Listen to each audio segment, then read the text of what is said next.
코네티컷주 월콧의 평화로운 주택가인 바운드 라인 로드 634번지에서 벌어진 지옥 같은 하루가 2025년 가장 혼란스러운 가족 비극 중 하나의 현장이 될 줄은 아무도 예상하지 못했습니다.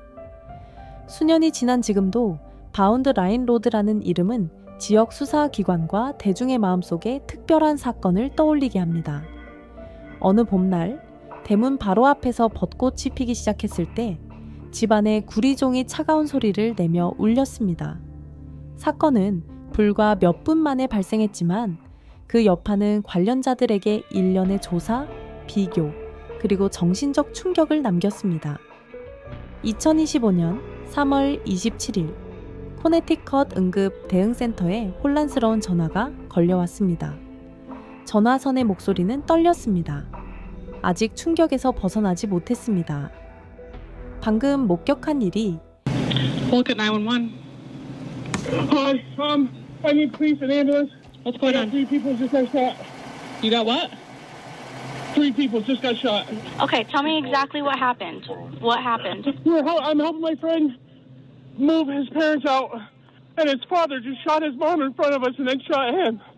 입구에 설치된 CCTV에는 늦은 오후 3사람이 집에 들어가는 모습이 담겨 있었습니다. 몇 시간 만에 가구들이 트럭에 실렸습니다. 그런데 갑자기 문이 쾅 닫히고 불이 꺼졌습니다. 귀청이 터질 듯한 쾅 하는 소리가 정적을 깨뜨렸습니다. 그 후 더 많은 쾅탕 하는 소리가 이어졌습니다. 당국은 최단 시간 내에 현장에 도착했습니다. 그 집에서 3구의 시신이 발견되었습니다. 그중 한 명은 911에 신고한 사람으로 집주인 아들의 친구였습니다. 그는 의자에 앉아 있었고 얼굴은 창백하고 생기가 없었습니다. 그 집에서 일어난 일의 이면은 숨 막힐 듯한 가족 비극으로 수사관들이 꼼꼼하게 조각조각 맞춰낸 세부 사항들을 통해 그 비극이 전해졌습니다. 그리고 오늘 우리는 사회와 남겨진 사람들의 가족들에게 오랫동안 가슴 아픈 상처를 안겨준 이 사건을 처음부터 끝까지 되짚어 볼 것입니다. 코트 가족은 코네티컷 주 교회 지역인 월콧 마을에 살고 있습니다. 월콧은 평화로운 삶과 많은 중산층 가정으로 유명합니다. 이야기의 시작은 자수성가한 사업가 데이비드 코트 시니어 59세입니다. 그는 몇 년 전 해체된 연료 공급 성고급 회사인 라이트하우스 퓨얼 LLC의 설립자이자 운영자입니다. 그의 아내 미셸 코트 55세는 코네티컷 교정국 공무원입니다. 그녀는 동료들에게 진지하고 헌신적이며 특히 교정국 직원들의 복지에 관심을 갖는 사람으로 평가받고 있습니다. 그들의 아들 데이비드 코트 주니어 34세는 아내와 어린 딸과 함께 월콧에서 멀지 않은 콜체스터에 살고 있습니다. 데이비드 주니어는 자동차 정비사로 일하고 있으며 근면하고 항상 가족을 부양할 준비가 된 효자로 여겨집니다. 이 가족은 모든 것을 다 가진 듯 보였습니다. 경력, 직업, 그리고 지역사회에서의 명성까지. 하지만 겉으로 보기에는 부부관계의 균열이 조금씩 드러나기 시작했습니다. 데이비드와 미셸의 결혼 생활은 이혼 소송과 집 매각 결정으로 파탄 직전이었습니다. 초기 보도에서는 원만한 결별이었다는 평이 있었지만 당사자들에게는 예상치 못한 사건에 대한 감정과 갈등이 조용히 쌓여가는 듯 했습니다. 3월 27일 이전 코트 가족의 삶은 더 이상 평화롭지는 않았지만 여전히 안정된 모습을 유지하고 있었습니다. 이혼을 결정한 후에도 데이비드 코트 시니어와 미셸 코트는 재산 분할과 주택 매각 준비에 있어 최소한의 협력을 유지하려고 더 노력했습니다. 양측 모두 법적 합의를 존중했습니다. 데이비드는 합법적인 총기 컬렉션을 보관할 수 있었고 집을 가장 먼저 떠나기로 했습니다. 외아들인 데이비드 주니어는 항상 부모 사이의 가교 역할을 했습니다.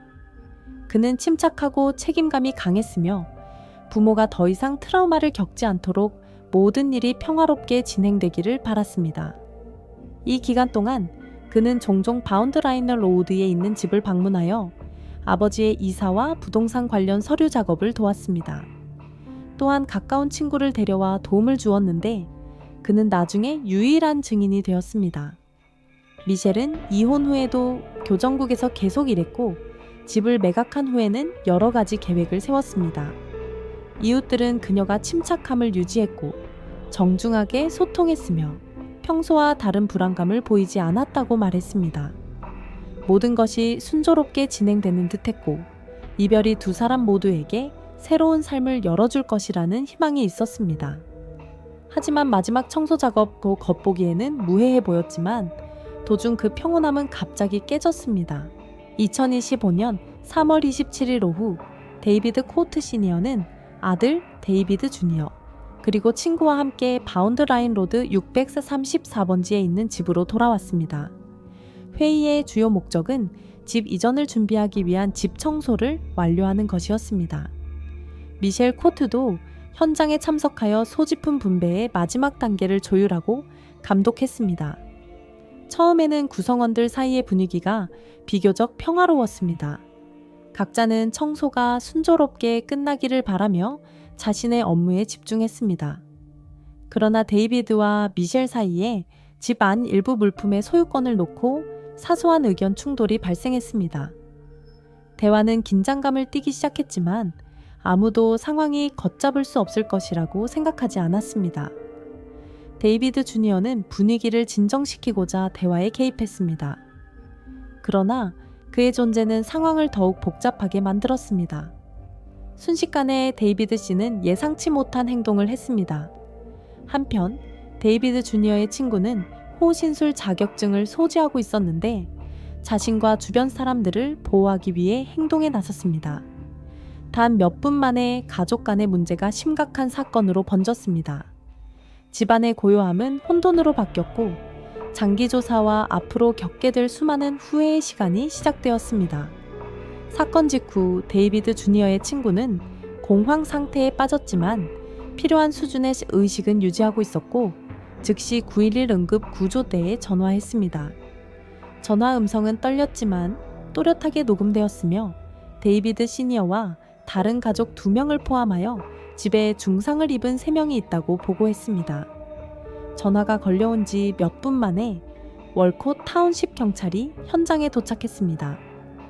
경찰은 안전을 확보하고 상황을 통제하기 위해 바운드 라인 로드에 있는 집 주변 전체를 즉시 봉쇄했습니다. 의료진과 구조대도 신속하게 현장에 도착했지만 3명의 희생자 모두 접근했을 때 생명의 징후가 보이지 않았다는 것을 확인했습니다. 사건의 유일한 생존자이기도 한 친구는 현장에서 심리적 지원과 초기 진술을 위해 이송되었습니다. 그는 신체적 부상은 없었지만 방금 일어난 일로 인해 분명히 심각한 정신적 충격을 받은 것으로 보입니다. 월콧 경찰서 수사팀은 코네티컷주 경찰 중대범죄 수사팀과 협력하여 밤새 현장을 확보했습니다.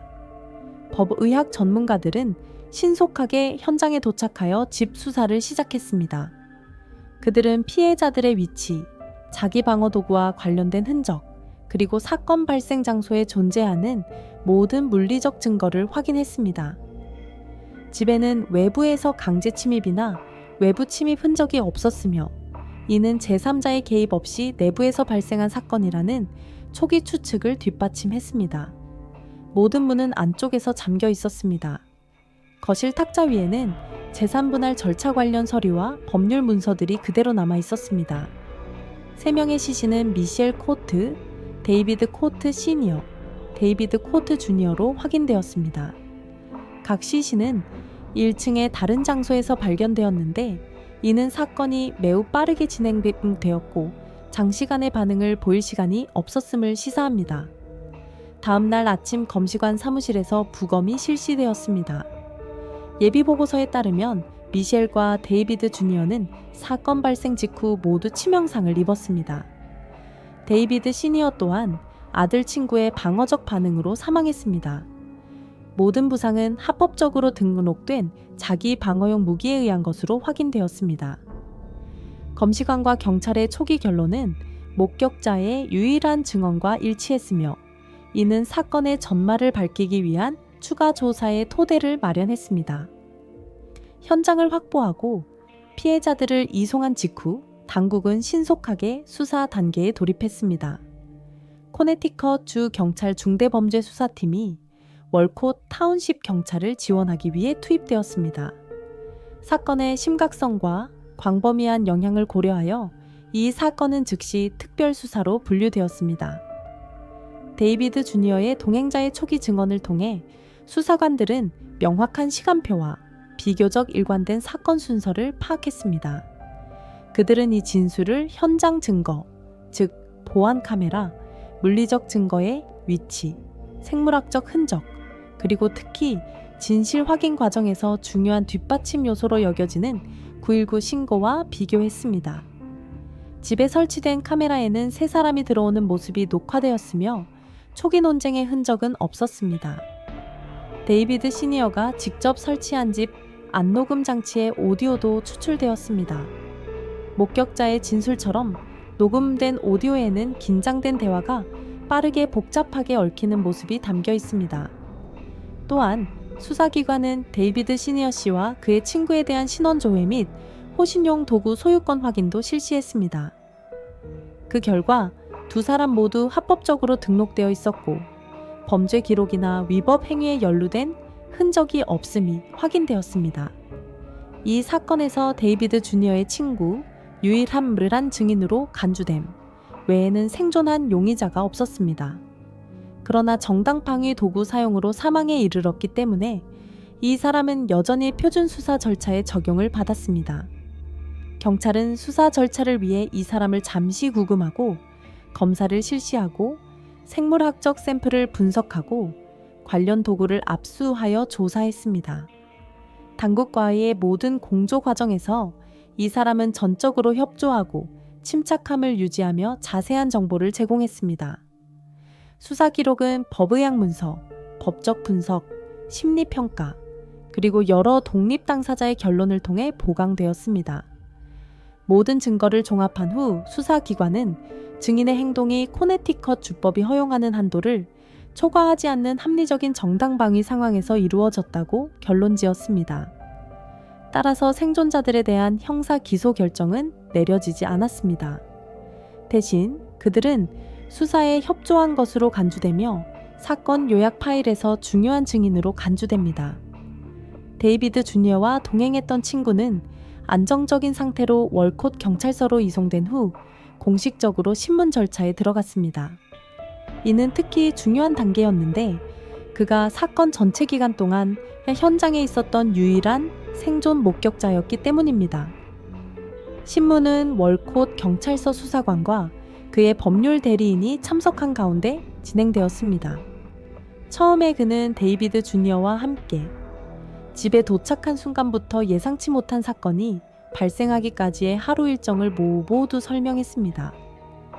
그의 목소리는 맑고 끊김이 없었으며 협조적이고 투명했습니다. 증언에 따르면 데이비드 시니어와 미셸 부인 사이의 논쟁이 격해지기 시작하자 그와 데이비드 주니어는 상황을 진정시키려 노력했습니다.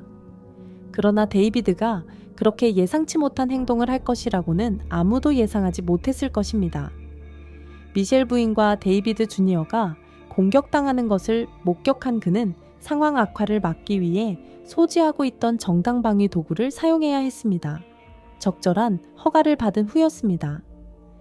수사관들은 집안에 있던 각 사람의 위치, 시간, 그리고 행동에 대해 자세한 질문을 했습니다. 모든 진술은 녹음되고 비디오 촬영되었으며 카메라, 지문, 9.19 신고 전화 등 현장 증거와 면밀히 비교되었습니다. 그의 진술과 수집된 사실의 일관성은 사건의 본질을 파악하는 데 중요한 역할을 했으며 이는 이 사건이 정당 방위 상황이라는 초기 판단을 뒷받침했습니다. 진술 수집, 현장 조사, 법의학적 검사 수행 후 수사팀은 사건 파일 통합을 시작했습니다. 이는 사건의 모든 측면을 투명하고 완전하게 명확히 하고 기록하는 동시에 전체 법적 절차를 완료하는 데 중요한 단계입니다. 수사기관은 자택 CCTV 데이터, 9.11 신고 녹음, 범죄 현장 및 부검 결과, 관련 흔적 이미지, 현장에서 발견된 물리적 증거 등 수집된 모든 증거를 체계화했습니다.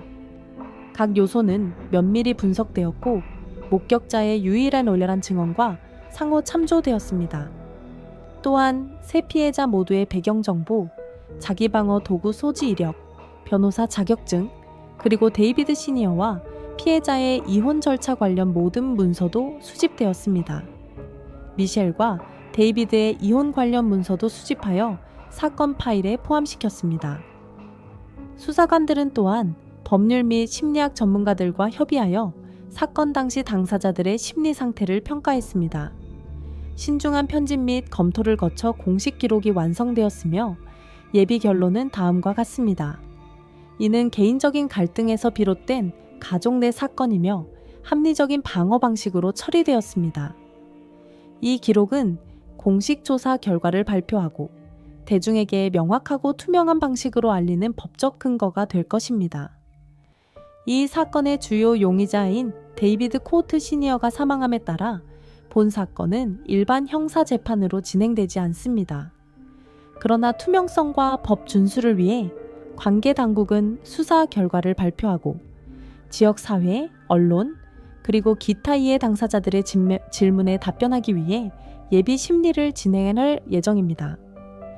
심리는 뉴헤이븐 카운티 고등법원에서 진행되며 재판장은 월콧 경찰서와 코네티컷주 검찰청 관계자로부터 수사 파일을 수령합니다.